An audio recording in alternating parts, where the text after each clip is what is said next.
Today's lesson is Tall Peaks and Deep Lakes, the Splendor of Interlaken. Hello, everyone. I'm Mike. And I'm Sam. And here we are, day 2, spending it in the middle of the Swiss Alps there. I think this is the German part of Switzerland. I seem to remember more German signs, and a lot of the names we've been reading actually are German. You know, a lot of people know there's the Western French part of Switzerland. I think most of Switzerland is kind of German. You have a southern part near Italy where they speak Italian, and actually even up in the northeast corner, they have a fourth official language, Romansh, which is a very rare and unusual language. Still linked back to Latin, but that is probably the smallest and least common of the spoken languages in Switzerland. But it's, of course, also very, very international. Let's get into our article today. We're going to be doing some relaxing sightseeing and also checking out some of the local culture in today's article. Relaxing sightseeing. For days when your aching muscles are telling you to take it easy, Interlaken still provides plenty to do, like paying a visit to Europe's highest railway station. Jungfraujoch sits a dizzying 3,454 meters above sea level, and those who take the 90-minute ride from Interlaken can enjoy guaranteed snowy scenery year-round. Or, for a less chilly option, why not book a steamboat cruise? In fact, you can even buy a day pass allowing you to enjoy cruises on both Lake Thun and Lake Brienz. 大家好，第一部分介绍名词 sightseeing， 它的意思是观光、游览。例如 We plan to go sightseeing in the afternoon. 我们计划下午要去观光。或者 We booked a sightseeing tour of London for the morning. 我们预定了上午的伦敦城市游览。继续看到名词 scenery， 表示风景、景色。例如 People come here for the amazing scenery. 人们为了叹为观止的风景来到这里。或是 Joe spent the morning painting the mountain scenery. Joe 早上都在画山景。接着看到名词 cruise， 它的意思是乘船游览、航游。例如 Bill went on a weekend cruise to relax after a busy week. 在忙了一周后 Bill 去参加周末游轮来放松一下。也可以说We are planning a Caribbean cruise for our honeymoon. 我们正在计划加勒比海邮轮之旅来度蜜月。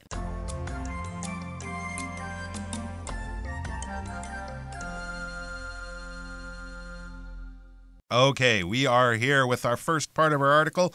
We've done a few of the adventurous things. We took a 6-hour walk along the Panorama Ridge Trail or something like that up on one of the mountains. But now we're going to take it easy today. So what's on the menu for our relaxing sightseeing experience? Well, so now, again, like you said, we've already done the adventure side. Now we just want to sightsee in a more calm way. And sightseeing just means to see the sights. And the sights, when we say it like this, it just means the interesting things of that area that you should go see if you are a tourist. So if you want to see the sights in Interlaken, well, let's see where we're gonna go. And it says, for days when your aching muscles are telling you to take it easy, Interlaken still provides plenty to do, like paying a visit to Europe's highest railway station. Wow. Okay, so again, it's like, okay, you've done all the hiking, you've done the swimming and canoeing and all this kind of stuff, and now you're like, I kind of need a little bit of a break. I want to take it easy. And if you're taking something easy, you are just going at a slower pace, you are relaxing, you've planned out 7 days in Interlaken and 6 days you've been going, and now you just want to rest a little bit. And, well, you can go see Europe's highest railway station. So not only in Switzerland, but in all of Europe, you get to see the highest railway station, cool. Which I think would be pretty cool. Yeah, it does. Absolutely. I mean, how many times can you talk about being at the highest railway station in a whole continent? One of the challenges, though, is saying the name of the place. Oh, yeah. It says Jungfraujoch. Sits a dizzying 3,454 meters above sea level. quite high. And those who take the 90-minute ride from Interlaken can enjoy guaranteed snowy scenery year-round. So there you go. Absolutely. If we're up in the mountains, especially in the Swiss Alps, we're going to be seeing snow. This is a dizzying 3,400 and something meters. When we say dizzying, that's the feeling that you're going to fall down, like your head is spinning. If you spin around too much and then stop, you feel like you might fall down. Or if you stand up too quickly and the blood is not rushing to your brain, you might feel dizzy. In the same way, if you stand on a very high point, maybe you're up at the Taipei 101 and you kind of lean out and look through the glass, I feel like I'm going to fall. So that's the dizzying height. I guess something added to that might be there's less oxygen up there, so your brain might just be a little bit starved of oxygen, making that dizzying feeling feel stronger. But anyways, we use that for a very high position or a place that's very high above the ground. So it is quite high, but if you take the 90-minute ride from Interlaken, you can enjoy guaranteed snowy scenery year-round. Even if you go in July and August, the hotter months of the year, you will still find snow. It's the Alps. Maybe not enough snow to ski with, but the mountain peaks, the tops of the mountains will have that snow. So spectacular. And scenery, yeah, that's beautiful things that are on the land or around us in our environment. So if you're talking about a beachside wedding, a lot of people might like that because the scenery. You can have the wedding and stand in front of the sunset with the waves kind of behind you. Or maybe you're up in the mountains and there's a beautiful little village there with mountains behind it and green grass all over the place. This kind of thing, just the background, what is around you in the natural environment that you're in. That's the scenery. And this is year-round or all of the year, every month of the year. As I said, even in the summer, when you might expect the snow to melt, nope, there's still snow there. So that's up in the mountains. Or what if you want to stay a little bit lower and, as it says, a little bit warmer? Yeah, and so again, you're trying to take it easy. These are the easier things. Again, you wouldn't have to be hiking up Jungfrau to get up to this actual railway station. You get to just ride. Or you can come down towards the bottom. It says, or for a less chilly option, why not book a steamboat cruise? Whoa. So, all right, then now if you don't want to get up into the mountains and you don't want to get up into the cold, you can just take a steamboat cruise. And a steamboat is a boat that is operated by steam. And so it's this kind of big, older boat. They're kind of more picturesque, I feel like, if you can imagine it. I always imagine steamboats kind of like going down the Mississippi River in America. Yeah. Yep. And you got like the big little paddle wheel thingy. And yeah, big boat. And it just kind of cruises around. And in this case, we're using cruise as a noun, to take a cruise. And basically that is to sit on a boat and it'll drive you around. You could have like obviously a bigger cruise, like a big cruise boat that goes on the ocean and you're on there for a week or 2 weeks at a time. I would guess that this one is probably not like that. You probably just get to tour the lakes and kind of see the sights and see the different mountains and maybe some animals and whatever. So you're taking a cruise, taking a boat ride. And it says, in fact, you can even buy a day pass allowing you to enjoy cruises on both Lake Thun and Lake Brienz. So you could take a cruise on each of the lakes, since again, Interlaken, we are between these two lakes. So you can buy a day pass, go on a cruise on one of the lakes, then turn around and go on a cruise on the other lake. There you go. And that might extend over a couple of days. So you can do one day and one the other day. That would be very nice and much easier on your old leg muscles. All right, let's take a look at our final section, all about the cultural experiences we can enjoy. Cultural experiences. With so much natural splendor, you'd be forgiven for forgetting to squeeze Interlaken's cultural offerings into your schedule. However, if time allows, it's well worth learning about the region's crafts and picking up some souvenirs while you're at it. For chocoholics, a visit to the Funky Chocolate Club is a must. The shop provides a hands-on introduction to Swiss chocolate and the chance to create your own sweet treats to take home. Another local specialty is wood carving, and at Hugler Wood Carving Shop, you can learn about the industry before taking your pick of the cute carvings. 第二部分介绍名词 offering， 表示提供的东西、出售品。可以说 The new product is the company's latest offering in the tech market. 这款新产品是这家公司在科技市场上的最新产品。又或者说The new cafe's main offering is freshly baked pies and cakes. 这家新咖啡馆的主要商品为现烤的派和蛋糕。往下看到名词 craft， 它的意思是工艺、手艺。例如 The students made beautiful crafts for the arts fair. 学生们为艺术展制作了漂亮的手工艺品。再看一个例子 The craft fair showcased handmade jewelry and pottery. 工艺市集展示了手工制作的珠宝和陶器。再来我们看到名词 carving， 指的是雕刻品、雕刻。举例来说 The artist sells wood carvings of various animals. 该艺术家出售各种动物的木雕。又或者说 Carvings of flowers decorate the sides of the wooden bookcase. 这个木头书柜的侧边装饰着雕花。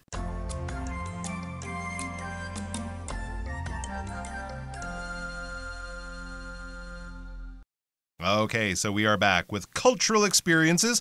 We've done a bit of adventuring, we've done a bit of hiking and stuff like that. Let's find out about some of the things that might be a bit more appealing to the cultural people out there, the people who want to learn more about the people and the lifestyle and the history of this area. It says, with so much natural splendor, you'd be forgiven for forgetting to squeeze Interlaken's cultural offerings into your schedule. It's true, a lot of people, when they go to these ski resorts and whatnot, they're going for the sports and the physical activities that they can do, and so they're not so focused on or not really interested in some of the cultural stuff, but that would be a mistake. That would be an oversight. You should check out some of the cultural offerings. When I offer you something, I have something, and I'm saying, hey, do you want this? Are you interested? I can give this to you. Here it is. Take it if you want it. And that's what an offering is. So basically, the cultural offerings are the things that the local culture offers or has available to travelers who might be interested. However, it says if time allows, it's well worth learning about the region's crafts and picking up some souvenirs while you're at it. Sure, the skiing, the hiking, the boat trips, all of that stuff, that will take up a lot of your time. But if you have extra time, if time allows, or you're just really interested in it, then you should check out the region's crafts, the things that are made by local artists, local artisans, often made by hand. Often we call these handicrafts, but crafts are things that are made by people not in a factory, usually by hand in a very small scale, maybe even at home or in a little workshop, and they're making them often out of natural materials, wood or metal or things, not things made in a factory of plastic that are pumped out in the thousands, things that are made of natural things by hand, and they might make 5 or 10 a day or something like that. And these are great souvenirs, so you can pick up some souvenirs while you're at it. Not only will you learn about the local art, you will also be able to bring home something very unique at the same time or while you're at it. Yeah, and then the next part it says, for chocoholics, a visit to the Funky Chocolate Club is a must. Whoa, okay. Yeah, so this chocoholic, again, I think a lot of people know that Switzerland is known for some really nice chocolate. Swiss chocolate is kind of pretty famous, like those giant Toblerone triangle chocolates. Those are all very, very famous chocolate in and from Switzerland. So we have this word chocoholic. Now, this looks a little bit funny, but you have the beginning part is the word chocolate, and then this holic is what we add to things when you say that you love that thing so much that you're kind of obsessed with it and you're maybe a little bit addicted to that thing. For example, on the kind of funnier side, we might say that somebody is a chocoholic or a shopaholic, so they really like to shop. But on the less funny side, you have people who are really addicted to drinking and things like that, and we call them alcoholics. So they have that same kind of ending on those different words. So in this case, a chocoholic is somebody who loves chocolate. And so it says you must visit Funky Chocolate Club. So it says it is a must, which basically means this is something you must do. You have to do that. And we use that a lot when we're talking about visiting a place or going to sightsee or whatever. Oh, you have to see this. It's a must. You must go see this site or this shop or eat at this restaurant. That is a must if you go visit this place. Yeah, useful when making recommendations and suggestions to people. This is a strong suggestion. Yeah, and it says that this shop, talking about the Funky Chocolate Club, it says the shop provides a hands-on introduction to Swiss chocolate and the chance to create your own sweet treats to take home. So it provides a hands-on introduction, which basically means if something is hands-on, you are actually going to touch that thing and do that thing and use your own hands to work on it, learn how to do it, all that kind of stuff. So again, if you are a chocoholic, it would be great to go there and make your own chocolate to bring home and say, hey, look at this awesome Swiss chocolate. But by the way, I made it in Interlaken on vacation. Whew, that would be fun. That's pretty cool. I mean, it would be interesting. I'm not a chocoholic, but it would still be interesting to try. And who knows, maybe you could come home and recreate some of that stuff in your own kitchen, which might make you into a chocoholic. So that would be a very interesting thing to try. Or maybe if you're not so into the chocolate or you've already eaten your fill, another local specialty is wood carving. And at Hugler Wood Carving Shop, you can learn about the industry before taking your pick of the cute carvings. So another local specialty, another thing that Interlaken in the area is famous for and does very well, is carving things out of wood, or wood carving. To carve is to use kind of a cutting instrument to basically cut into a hard material, often in an artistic kind of way. When we think of carving, we're generally thinking of cutting things out of blocks of wood, or maybe blocks of stone. You know, we can think of Michelangelo carving the famous statue David out of marble, or, in a simpler way, you can carve things out of wood using small knives and special tools. So it is a form of carpentry, I guess you could say, but not building the table. We're decorating the table once it's made, right? So you have that table, but now you want to put in some flower designs and sort of swirly images and things like that. You carve it out, you cut it out, and then eventually, especially when you have skill and training, it will look quite beautiful and very artistic as you make these sort of drawings in this hard material. So you can learn about that and learn about the whole industry, and I'm sure the history of the industry in the area, before you take your pick of the cute carvings. This is kind of gentle encouragement to us to buy something after we visit the wood carving shop. We'll learn about things and then buy something, take it home. You can take your pick. You can choose whatever you want. I'm sure they have all sorts of wood carvings in all shapes and sizes with all kinds of designs. It would be lovely to find something like that, take it home as a souvenir, or it might make a great gift for someone back home. All right, let's look at the final part of the article as we wrap things up. From sparkling lakes to towering peaks, Interlaken offers nature at its finest. It's no wonder this Swiss paradise has been drawing tourists for centuries.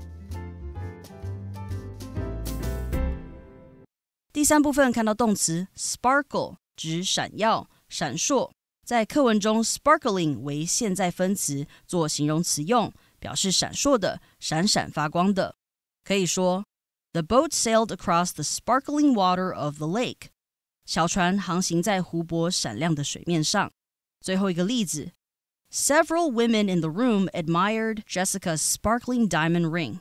房间里有些女人欣赏 Jessica 闪闪发亮的钻石戒指。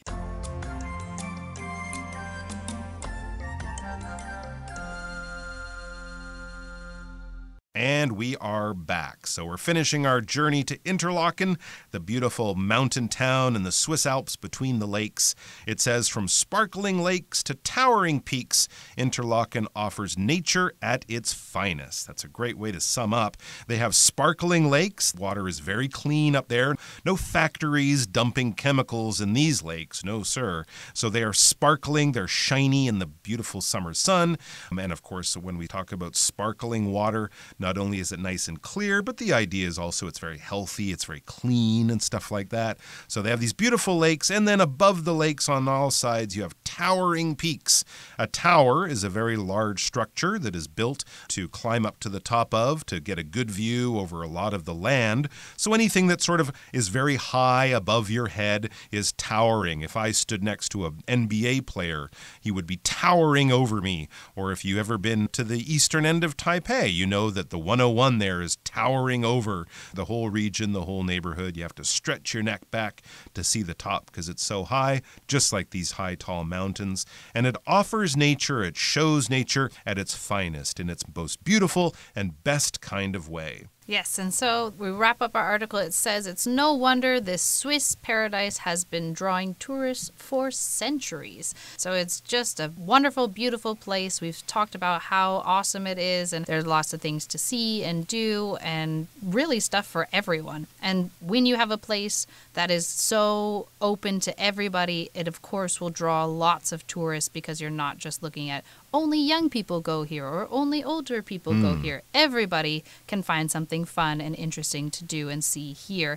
And so it is truly a Swiss paradise. It absolutely is. All right, let's turn it over to our Chinese teacher, Hanny, and then we'll be back with our discussion starter question.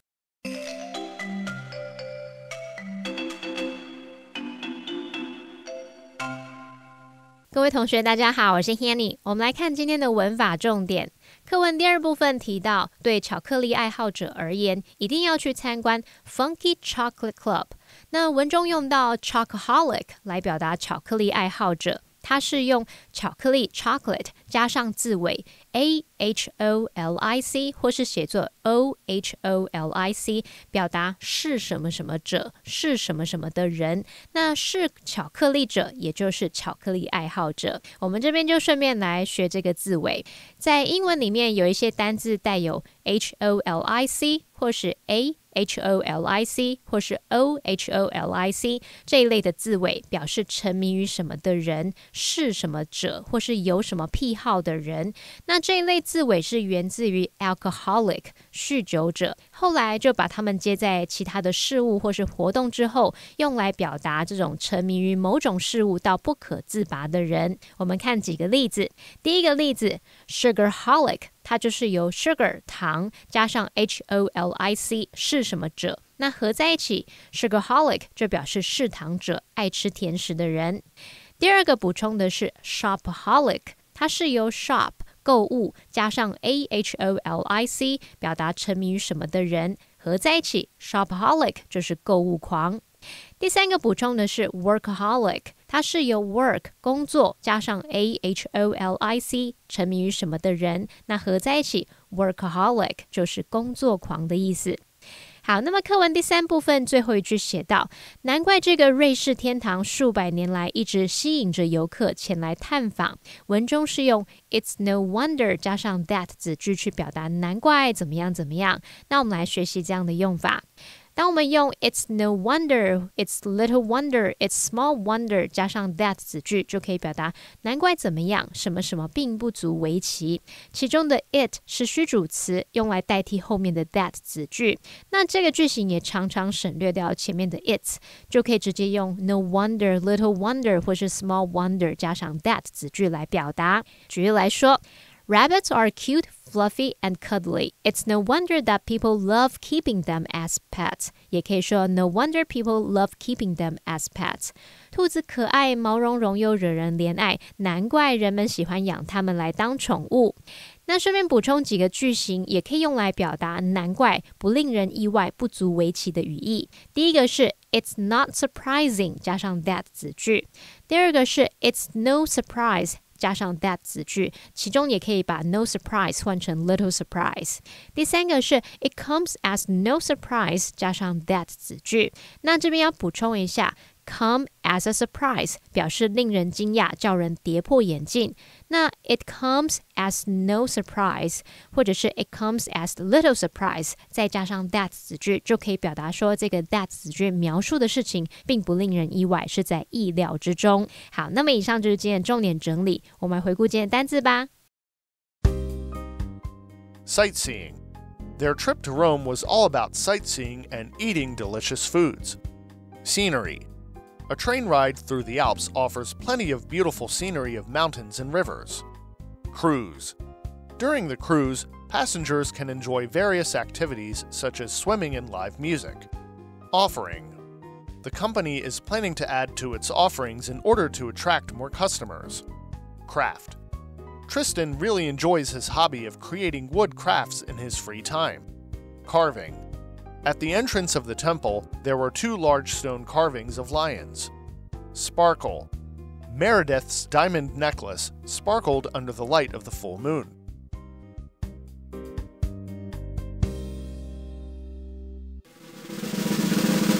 Discussion Starter starts now! And our discussion starter question brings us back to the article to kind of think about some of the things we read about there. Which of the activities mentioned in the article would you most like to try on a visit to Interlaken, and why?